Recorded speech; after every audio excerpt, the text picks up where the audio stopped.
All right, guys, it's Nolen and Jason here with Roofing Webmasters. Howdy. All right, so today's topic, the title, I guess, the YouTube title, the podcast title is The Truth About Digital Marketing for Roofers. Right. And they get that digital out very well. But and this is going to be kind of a play on words on this a little bit. I love a guy named Jordan B. Peterson. And anybody who follows some of these motivational guys on like Instagram and stuff, I like him because he's so like straightforward and down to earth, but he's a clinical psychologist, and I would argue more of a motivational speaker at this point. I don't think he set out to be a motivational speaker, but when people film this guy, he's not trying to. He's just raw and real, and it's just crazy how on point he is with everything. Yeah. But he made a comment the other day, and he said he said the hardest thing for a human being to do is to tell the truth. And when people tell the truth, it has all these kind of harder but better responses, how it folds out in life. Almost no one tells the truth because it's difficult. But if someone tells the truth, it's difficult to do and it's difficult to hear. It's difficult to do, it's difficult to hear, and I think it's difficult to live that way, because if you tell the truth to yourself, when you're by yourself, talking in front of the mirror, there's just no bullshit, and then you have to deal with that, what you said.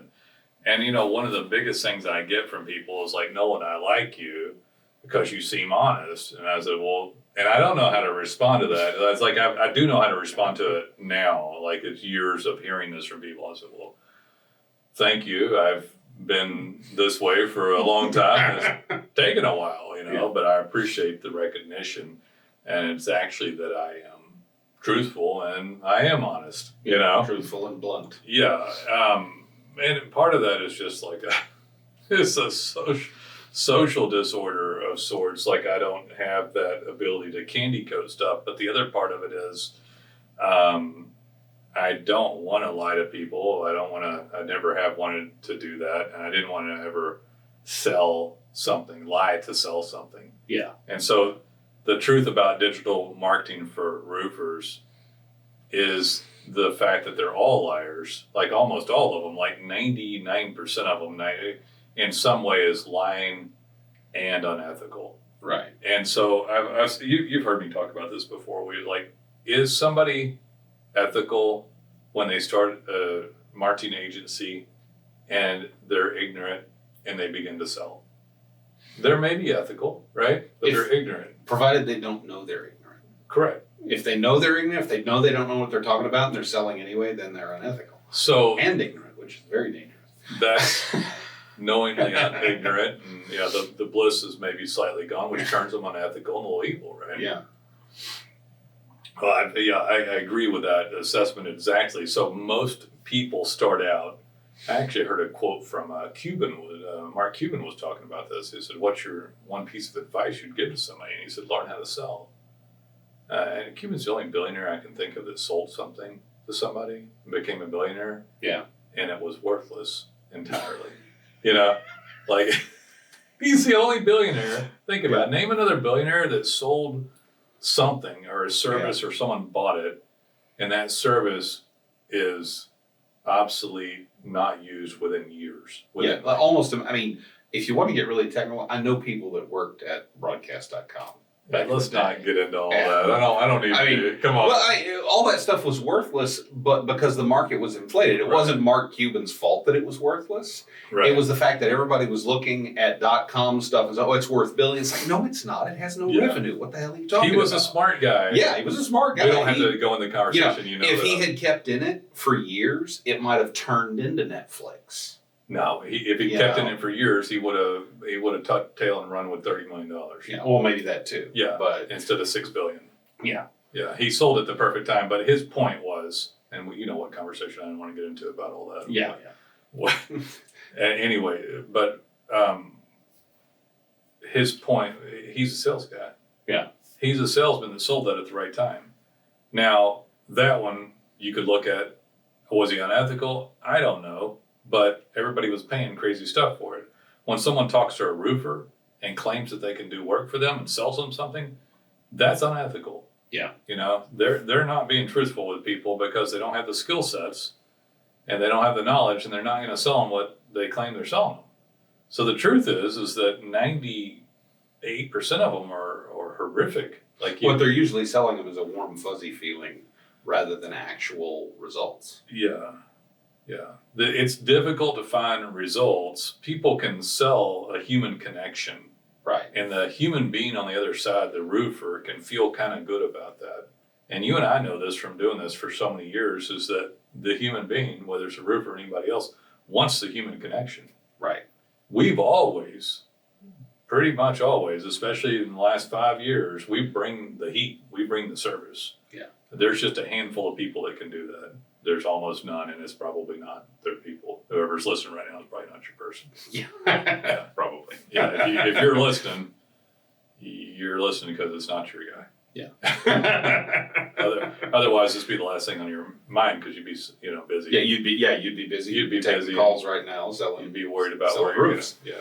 Where am I going to get my lake house or my boat? My boat. It's always boat. So the things that all roofers, I think, want that go unsaid, like once they do well, because if a roofer was doing really well and had a great digital marketing agency, they're not watching the podcast. Right. They're buying an F-250, a lake house, a ski boat, and they're getting kind of cocky. Yeah. Which is a completely what's the word I'm looking? A decorative F-250.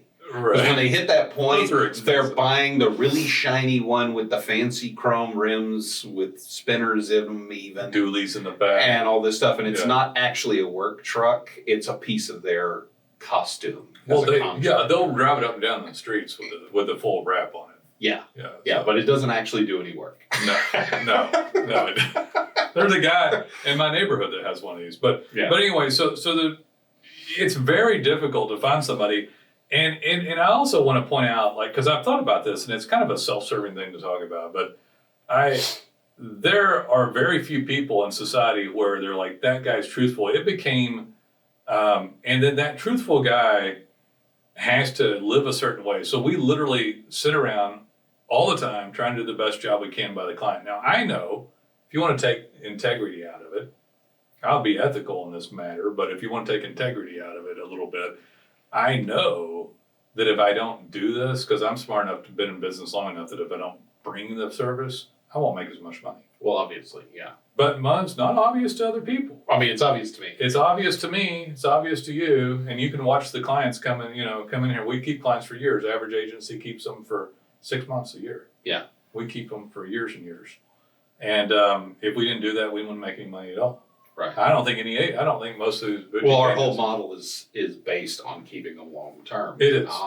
We're not trying to cash in the first year. No. We don't. We barely make anything in the first year. Yeah. By design. The whole model's that way. Well, it's because we're truthful and honest, and I'm not worried about it. Right. I got nothing to hide. So somebody signs up, gives us $99 start, we eat thousands of dollars, and then they pay their monthly fee on a month-to-month and hope to stay. Right. But they stay because service is good. Right. But the whole system baked in to be honest.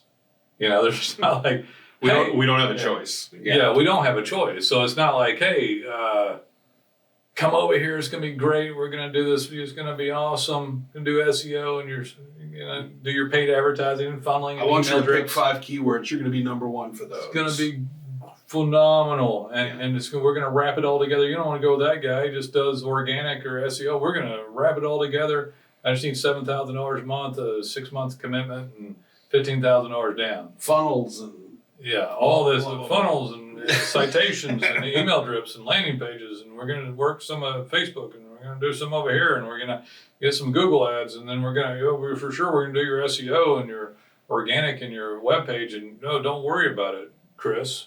Don't worry about it, Chris. We're rotating through names. How about Zach? Zach, there you go. Yeah. Don't worry about it, Zach. That might confuse our video guy. Not because of video guy. Inside deal. He knows what I'm talking about. Yeah, I do. Don't worry about it, Zach. We got it. And people fall for that. And then they get that client interaction or that person interaction. They get a lot of interaction. They get a lot of bullshit reports. Bullshit reports, I call it's sales. Yeah. It's sales.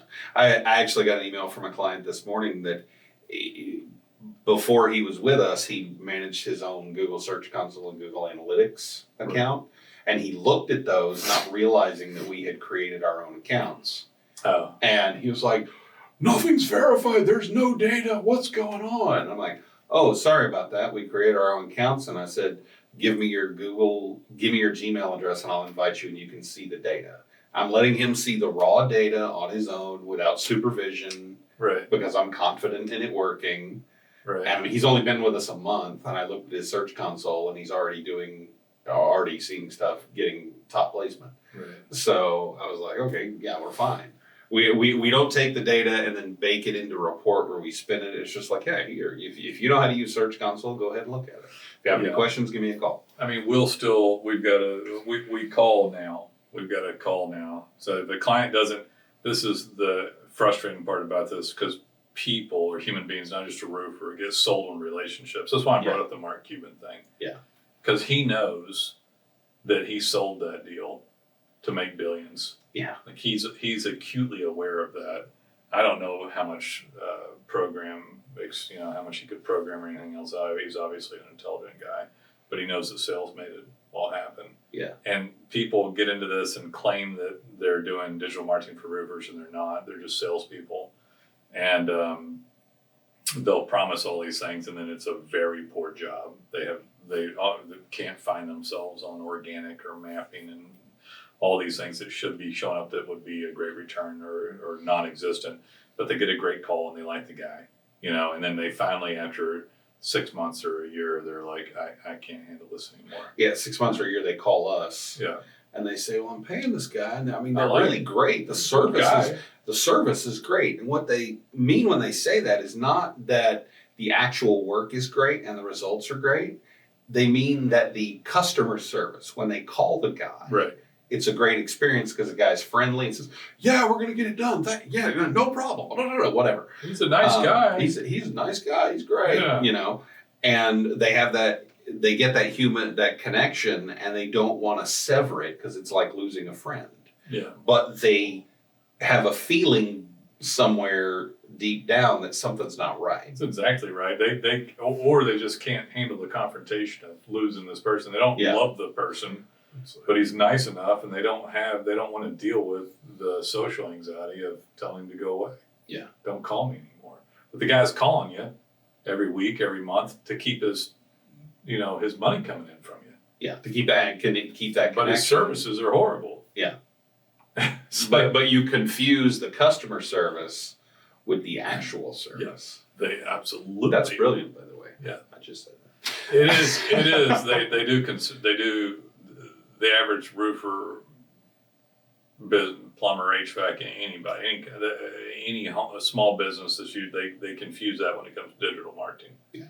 They only see the stuff that they see, and then they confuse them. They call us because they know deep down something's wrong. Yeah, they're like it. It's like I'm paying all this money. It hasn't really paid off the way I thought it would. Right. I haven't been able to buy that truck or that boat yet. Right. Yeah. Yeah. or this or that. I'm not saying anything. I agree. But anyway, no, I know they don't all do that, but it's funny. A lot of them. It's funny for us to watch people make a bunch of money after doing business with us. I just gotta have 250. Yeah, and we hear it all the time. It's like, hey, I bought a boat. What do you know? You got a wrap. You can get a picture of it up on the website. No problem. Just send it about. Do you remember that guy that used to come by my personal home and with a convertible Corvette and pay cash because he didn't believe in checks? Oh yes. Oh my God. Anyway, but yeah, so it's like we've had a lot of experiences with it. That'll never happen again. But yeah, that was crazy. I'm surprised you ever let it. Random weekend, dude showing up with a sweaty wad of cash. Sticking to your mailbox. No. Neighbors looking, what is Nolen doing? Yeah, but I don't know. So it is hard to find somebody, and somebody can try to fake being truthful or honest like me, and you just can pick up on it. Yeah. I mean, if somebody fakes that all the way through, It's a shockingly good deception. Yeah. There's very few people that you won't pick up on the sales bullshit or the twang or tinge in their voice. If you talk to them just for a little bit, you know that guy's full of shit. And they know they're full of it.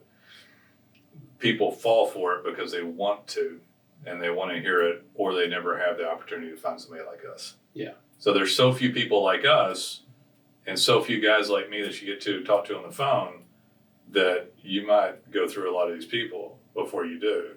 But they all keep saying the things that you want to hear. Yeah, I think that I was actually about to say that's the big red flag to me. If someone's never coming back and saying, well, that won't work, or that's not the best way to do this, right? If you never hear no, then you're just hearing what you want to hear. Yeah, it's a very tailored sales scripting. I forget the name for this, but there's psychological sales scripting tools and methodologies to where you do repeat back to that person what they just told you. Yeah. You don't really ask them questions. You're making statements, and the questions are directed to things that they just asked about. You're reinforcing what they already believe. Right. And they get comfortable with that. Yeah, I have had coaches, sales trainers over the years tell me and said, Nolen wasn't, and Nolen isn't that, doesn't that sound good to you? And I'm like, yeah, that sounded good. I can tell you're selling me, but it's a very smooth sale. Yeah. And I've got my current coach told me this. I love my coach. He's great, and he's very smooth. I could tell he was selling me on the coaching service while selling me. And I had respect for the level of expertise of the sale, but you could still tell it was a sale. Yeah. And he said, how was that? I said, it's a very good sale. Like, very good sale. And he said, do you think you'd want to use that? I said, I could try, but I don't like the sound of it. He said, but it'll systematize your sales process and have you less time on the phone. I said, I could. I said, okay, it's been a long time. So I've tried everything over the years. And I used to do a lot of sales techniques, a lot of things. And he said, how'd it work for you? I said, I think I sold less and I don't like it. And he said, why? I said, because it's not truthful and honest. It's bullshit. It's essentially bullshit. Yeah. Most of our clients have been bullshitted thoroughly already. We won't get not too many of our clients are on their first marketing company. Right. Most of them have been bullshitted and cheated. So Chris will say something like, hey, and I haven't done this in a long time, but it goes something like this. You'll say, hey, Nolen, I just want to show up online. I want to show up more often than not. I need to make money. And I'm tired of dealing with this crap. I want to be in mapping. I want to be in organic. Yeah, I want to show up in organic so I don't have to pay. Okay, so Jason, so lead what I charges. hear you saying is, you want to show up online. You want to show up in organic.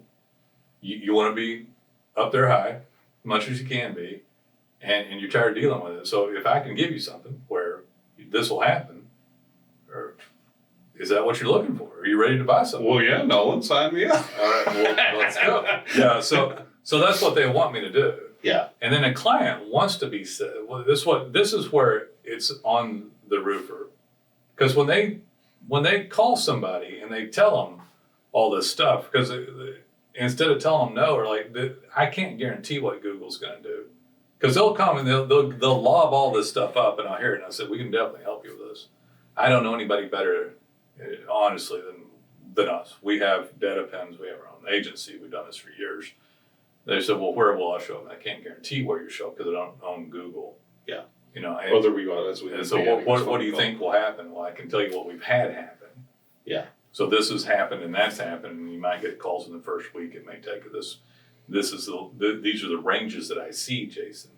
And I'd love to have you as a client, but I'm not going to lie to you about where exactly you're going to show up, because if anybody tells you that, they're lying to you about it. Yeah. And then that guy might not sign up right there on the spot. Might sign up the next time I talk to him, or the next time I talk to him. Or he might sign up with somebody else, and you might hear from him a year later. I might. We have that happen frequently. Yeah, but I'm not going to sit there if I sign you up and go, okay, well, I told you I can do what you asked for. Let's sign up right now. I just need a credit card right now. What's the problem? You don't say it like that, but it's like we've offered this, so there's nothing to hold it back, and there's other rebuttals and sales techniques. And you get that card from somebody, and you slam somebody out of the sale, and it was a sales that did it, and it's indicative of there being no service, by the way. Yeah. I had a guy that I talked to the other day, and I said, I'm not a high pressure individual, but we'd love to have your business, and I'll say that pretty frequently. And I was like, he said, well, you don't have to be when you're the best. And I said, no. And he said, that's your privilege. And I said, it is. Yeah. And so thank you for noticing. Yeah. And I don't remember what happened with that guy, but I that's the better relationship. Yeah. It's like, hey, we're here because we're one of the best. You sign on because you're competent and you understand a little bit about it. And it's okay that you got played or you didn't get the right service the time before. But now's the time. I had a client call yesterday. He was talking about an address change. He bought a house just outside town on some land, and he's building a shop to run his business out of out back of the house. Right. And he currently has a proper office in town. Right. And where the house is actually more centered on the area he wants to serve. Hmm. So from the geographic standpoint, it's actually a better location. And he wanted to change. And I said, okay, we can do that for you, but here's the possible outcomes. Right. And somebody else might have just said, oh yeah, we'll do that, no problem. But I said, Google's gotten twitchy with residential addresses as business addresses. At least he knows. It's not all the time. Yeah. It might go through fine. We might get a suspension. We might have to go. Yeah, he's doing it. I understand why he's doing it, but I made sure he understood the risks. Yeah. I didn't say it's absolutely going to cause a suspension or it absolutely won't. I told him it's probably 50-50 from what we've observed. Yeah, people get into trouble because they call up agencies and just the client should not be spouting off orders without hearing what those orders are. To this guy's credit, he called me to ask what I thought. Yeah, he didn't call me and say I need to change the address. He was like, we were thinking of doing this and I want your opinion. Yeah. And I laid everything out. Armed him with the proper information so he can make a sound decision instead of just, because most of the time what Jason's getting at is that people will say stuff, web crew will do it, and they've unwittingly painted this horrible scenario for them online. Right. Because no one stopped them and said, hey, that's going to cause a problem. We had a potential client, and he's a lifelong spammer. He won't become a client, but he has a 500-page website. We did a whole podcast on this guy. Yeah, we did. Yeah, we didn't say his name, but he had 500 pages. He had one location as a storage unit, the other location's a Regis virtual office. Horrible. Everything. Both bad. Yeah. The location's bad, the website's bad, the structure's bad. It's all spammy as hell. It's just a house of cards. And it already had major issues, like up to half the pages not getting any traction or stuff. Yeah, tons of duplicate stuff. Yeah, so but this guy was very spammy and forceful. So he's like, give me everything, and every yes sir, that'll be $8,000, which is a number he gave me. I want every city, and then by God, and they're like, I'm gonna show up everywhere. A bunch of web geeks are like, yes sir, we'll do that for you. Yeah, and so, you've got to have somebody on your team. I say this all the time. Text is respectful. Text is straightforward. So somebody's like, we're here to serve you, and do the best job possible. And sometimes doing the best job possible just says, hey, you want to know what this means to you. I mean, anybody would want to know. Yeah. Anybody would want to know. Yeah. They should. They should. They don't always. No. Well, I mean, we get people who call in and say, hey, I want to do this, and I'll just. That's not a good idea, and I'll tell them why. Well, if they lose that GBP, that Google Business Profile, after you make that change and you didn't tell that guy? Yeah, then it's our fault. Yeah. And that's, and I know we're not just covering our ass. We're trying to make sure he understands his options. We want him to succeed because then he doesn't become a client. That's where he stops being a client. He stops paying us. He loses. We lose. He loses. Yeah. And he's a generally happy client. Yeah. So. Yeah, I don't know where I want to end up with this podcast, except we sound truthful because we are. Truth spoken over and over again leads one to just a better place, better services. I mean, from a business standpoint, if we're going to have the tone in the voice and the sincerity of the voice to be able to speak a certain way directly to people, we have to have been able to back that up. Right. Otherwise, I'm going to crack somewhere. Yeah. And we're not going to hold clients for years and years and years. Right. So it takes a lot. Somebody sounds like that, sounds like I do, is because of all these other things. And I can't put it like Jordan B. Peterson put it exactly. But, when you speak the truth and you deal with the truth, there's a lot it's tougher. It's just flat out tougher.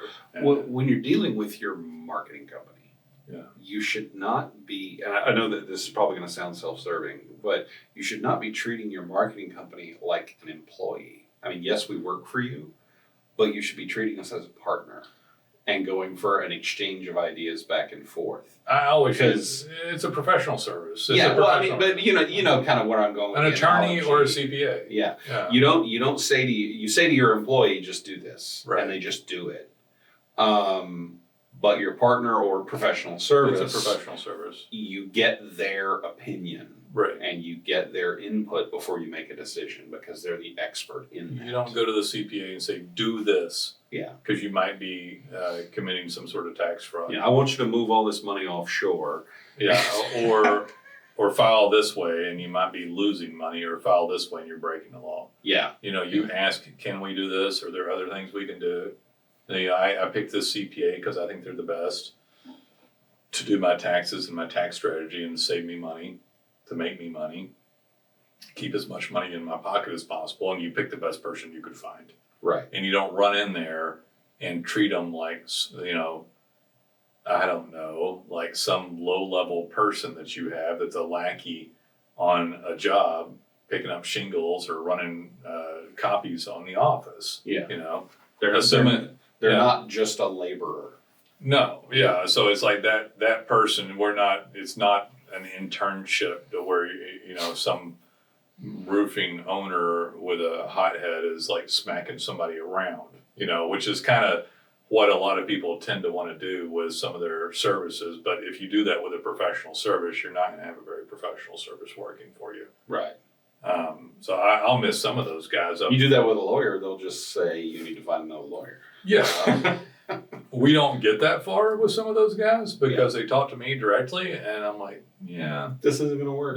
You're not in the right headspace for this.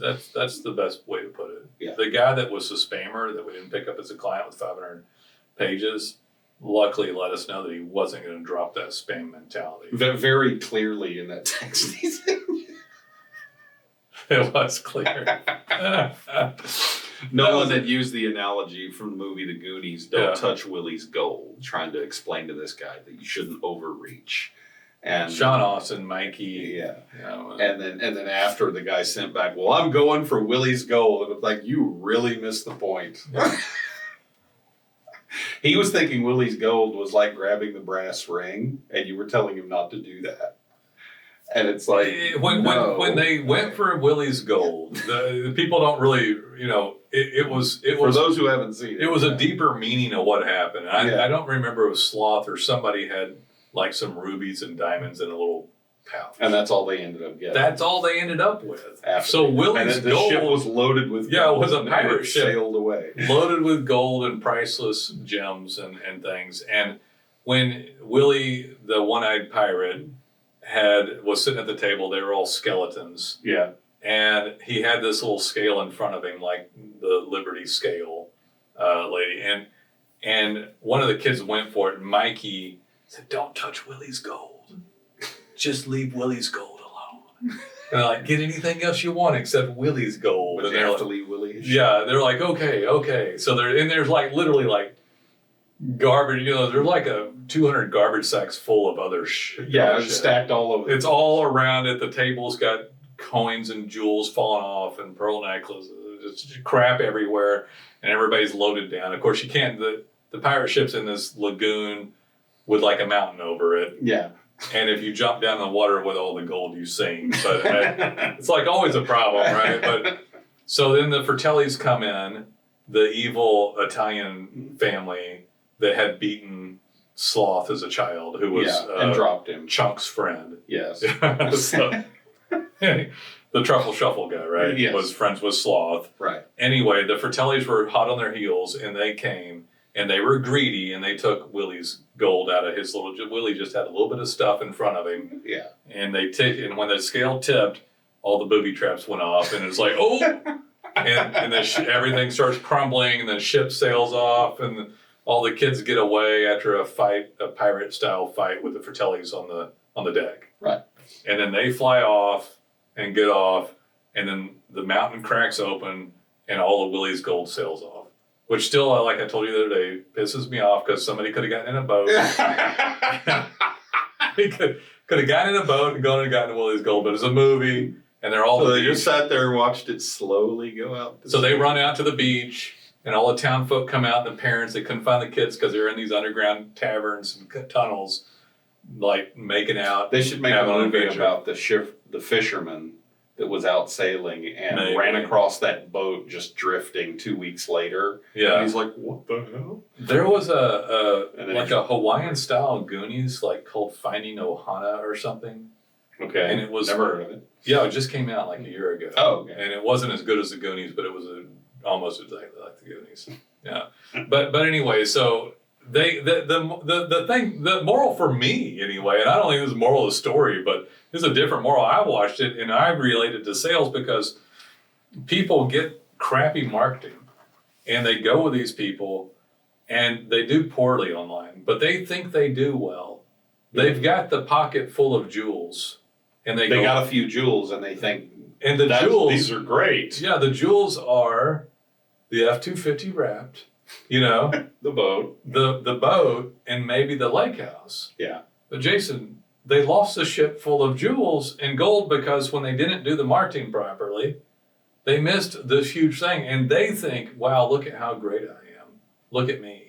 And they come out, and the parents are like, "We're going to lose the house. The bankers, they're evil, and we couldn't pay the bill, and we just need a little bit of money." And they're like, "Oh, don't worry. We've got these few jewels here. We can pay for the house and have a little extra money." And sloth is my new buddy, and and everybody's like, "Oh, this is great. This is great." And I'm like, "But the ship, The ship's right it's right there.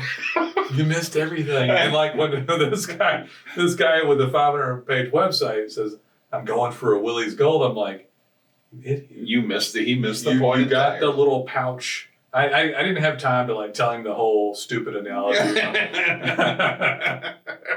But he got this little pouch, the little Crown Royal pouch of the little velvet pouch of jewels. Yeah, so Us nerds call that a dice bag, by the way. the dice bag. All right, so All tabletop role playing nerds use a Crown Royal bag. Crown Royal if bag. if you're old school and serious about it, you use a Crown Royal bag Yeah. for your dice. they're like, "Look," and then we got it, and they're like, "Oh my God, you screwed up." So when I see a roofer, and they're like, "Oh, I'm a tough big guy, and I'm taking it on, and I'm doing it," and that's great if you're a tough big guy, but be a rich as hell tough big guy, Yeah. right?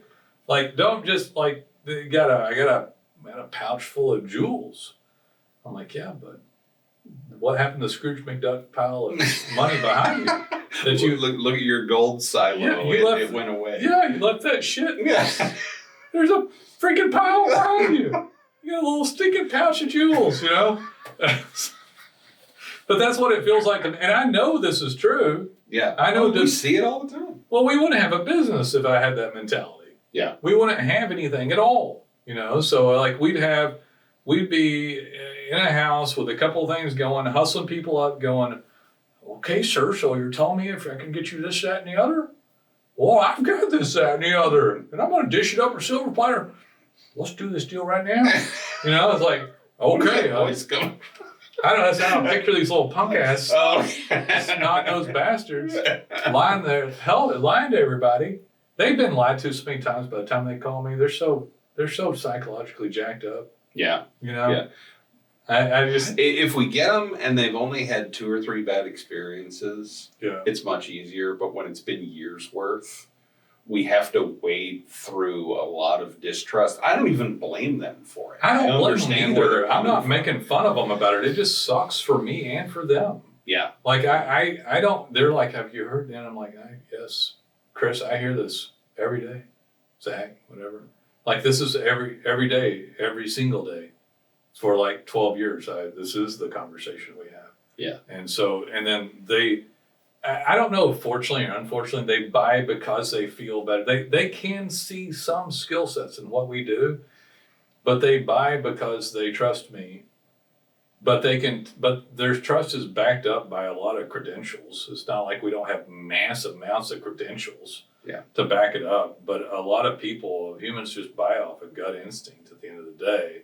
And I'm told this is a really stupid analogy. I actually like the Goonies analogy. Like people the organic and the ranking and the maps and all that stuff is like, it is like 90% of it, they just leave it on the table and they don't go after it. Yeah.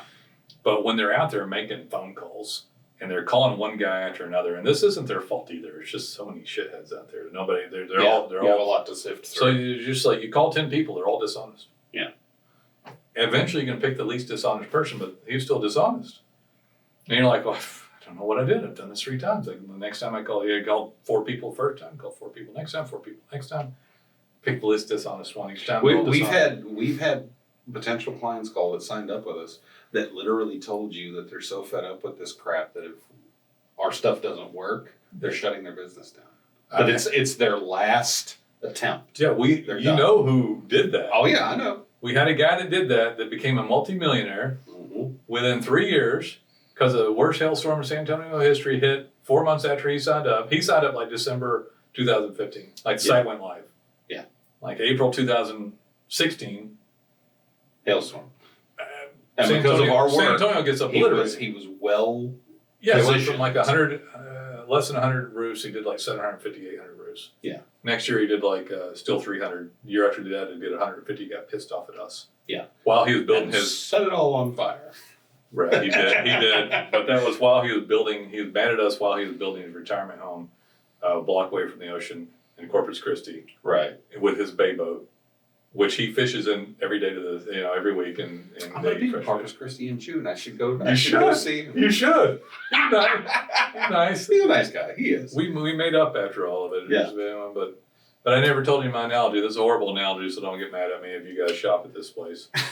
But I've told you this before, and I don't shop here anymore, and I don't really judge people who shop at it. But I got tired of shopping at Ross. I don't even know if it's still open. Is Ross still open? I think they still go to Ross. I don't go there. But. Like you go to Ross, it's a discount clothing. They basically take all the clothing from the primary department stores. All the remainders and overstock and stuff like that. That's why when you go in there's no 2 matching things on a rack because they don't get. They buy. Oh, well, they might have a bunch of matching stuff, but sometimes, yeah. Yeah, it'd be the shirt that nobody wanted. Yeah, it was the thing nobody wanted, or the size that nobody wanted. Season. It's not even normally last season because it was a fantastic shirt or pants from last. They got bought. Yeah. So this is the wrong color.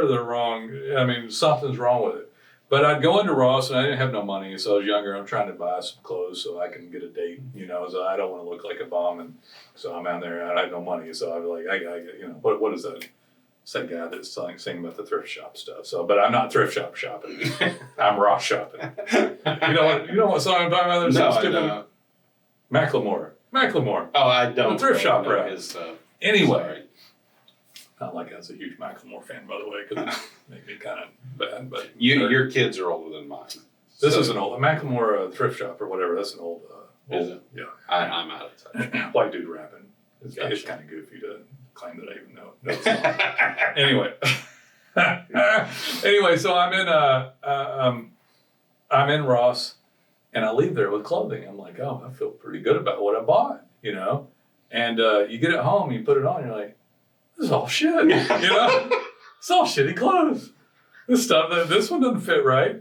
This one's the wrong color. There's something's wrong with all of it, So when they're calling people, and 98% of people are bad, and they weren't lucky enough to get a good one on the phone, and then they pick one, they just picked from a pile of shit, And it's not their fault until they call up and they're all burned up, psychologically jacked up, spent money, and it's been like 5 years. They still never got anybody to do their web work. Yeah. But that's pretty much my average phone call. A lot of times they spam or they don't pay enough or something. Sometimes people pay enough, they don't get good work. Unfortunately. Sometimes they pay too much and don't get anything. Yeah, in our business, paying big money doesn't always equal great work. Right.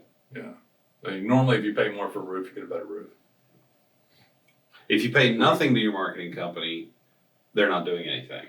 Yeah. If you pay them a whole bunch, they also might not be doing Yeah, but if you don't pay $500, if you're paying $500, you haven't paid enough to get skilled human labor. Right. And I'll pay you good money. It's like, what do you do for that much? Oh, but $299. I was like, what do you do to a roof for $299? Well, spit on it. We'll patch it. We'll patch a hole this big. We'll nail one shingle. Hell damage with chalk. Bring the drone out, maybe. No, they'll come out and nail one shingle over that hole and then go home. Get my DJI drone out and take a picture. Yeah. Sometimes people don't pay enough either, and don't get any good work. But anyway, there you go. That's a little spin on words. The truth about digital marketing for roofers is that when they sound like they're lying, it's because they have no skill sets and low integrity. Yeah, because they are business ethics. Because they are lying. They are lying. Yeah. They're lying, and then you can tell it in the tone of the voice. And if they're not lying yet, I'll leave with this. If they're not lying yet, because they're ignorant, don't know that they're lying yet. Yeah. But you can tell in the bullshit greenness of the tone. Yeah. That kid may not be lying, but he don't know shit either.